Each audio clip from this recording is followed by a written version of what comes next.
Hi, thank you guys for coming and listening to my speech tonight. I wanted to talk to you, obviously, about bullying.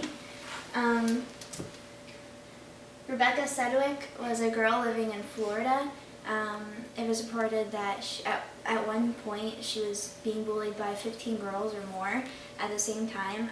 This bullying got so bad that her mom had to pull her out of school.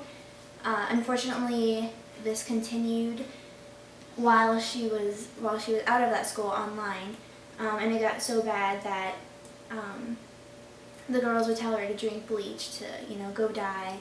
And so one morning, September 9th, on her way to school, she went to an abandoned concrete facility, climbed up one of the towers and jumped. She was 12 years old. So I wanted to talk to you guys specifically about bullying because as parents it's really important for you to know and understand the concept. I haven't ever been involved in bullying myself. I've never been a victim, but I do live in the generation of bullying, and so I've seen it and I've heard the horror stories, and I know that something has to be done about it. So bullying is a nationwide issue that affects 3.2 million kids every year. By becoming aware of bullying and taking a greater part in your child's life, by focusing on them, teaching them, and becoming more involved, you honor God's values and family and loving one another. So I want to talk to you about three things today, which is what bullying is in general, the cause of bullying, and then also what you can do. So first of all, what's bullying? According to stopbullying.gov, bullying is unwanted aggressive behavior among school-age children that involves a real or perceived power imbalance. These may be repeated instances, or they have the potential to be repeated, and they also involve physical, verbal, and or social instances. 90% of 4th through 8th graders have said that they've been personally victimized by bullying, and middle school is the point where bullying is at its peak. Obviously it rises in elementary school and it decreases during high school. About 160,000 kids every single day won't go to school because they're so afraid of being bullied. And then finally, about 71% of all school shootings are linked with bullying.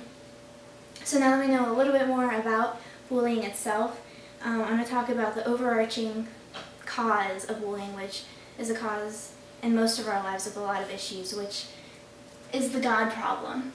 So Anne Lotz Graham is the daughter of Billy Graham, who you've probably heard of from the Billy Graham Crusades.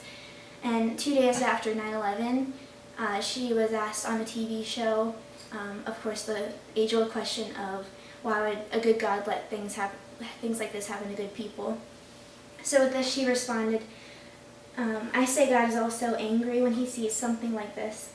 I would say also for several years now, Americans in a sense have shaken their fists at God and said, God, we want you out of our schools, our government, our business. We want you out of our marketplace. And God, who is a gentleman, has just quietly backed out of our national political life, removing his hand of blessing and protection. So as we push God away, we push away everything that he values. 1 Peter 4:8 reads, above all, love each other deeply, because love covers over a multitude of sins. So with this bullying in mind, loving our kids and teaches our kids to love other people, so there's no need for bullying. Also, for anybody who studied psychology, there's something called observational learning, which even if you haven't studied it, you could probably tell that observational learning means learning from observing others. So in this case, it's your children seeing what you do and doing it as well. So thinking about how you interact with your spouse. You could be bullies to each other, or you could say mean things to each other, or just any of the little actions that you do, even if it's nothing big. Your kid will watch this and think that's how things are, so that they'll push that and they'll do that at school and possibly become a bully to other kids, or if they don't feel the love and the support from home, then they'll become the victim and they won't know what to do, and as we saw in the beginning, they can turn to criminal things, or it can turn to death. So what can we do about this? As parents, if to know about the danger of being bullied, what you can do, talk to your children, teach them about certain scenarios, about what to do for a bully to ignore them or to cope with this bullying, but never tell them to fight back. Also, set boundaries with them. Technology. You've probably heard of cyberbullying. It's nothing small. That's what happened to Rebecca.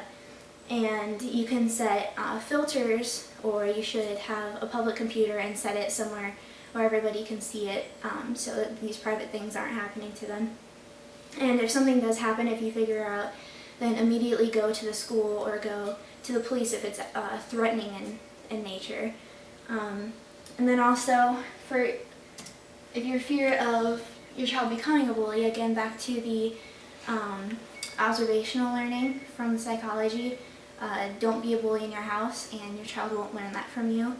And then also keep in mind their self-esteem. If your kid has low self-esteem levels, then they're more likely to be a bully, because bullying gives them power over somebody.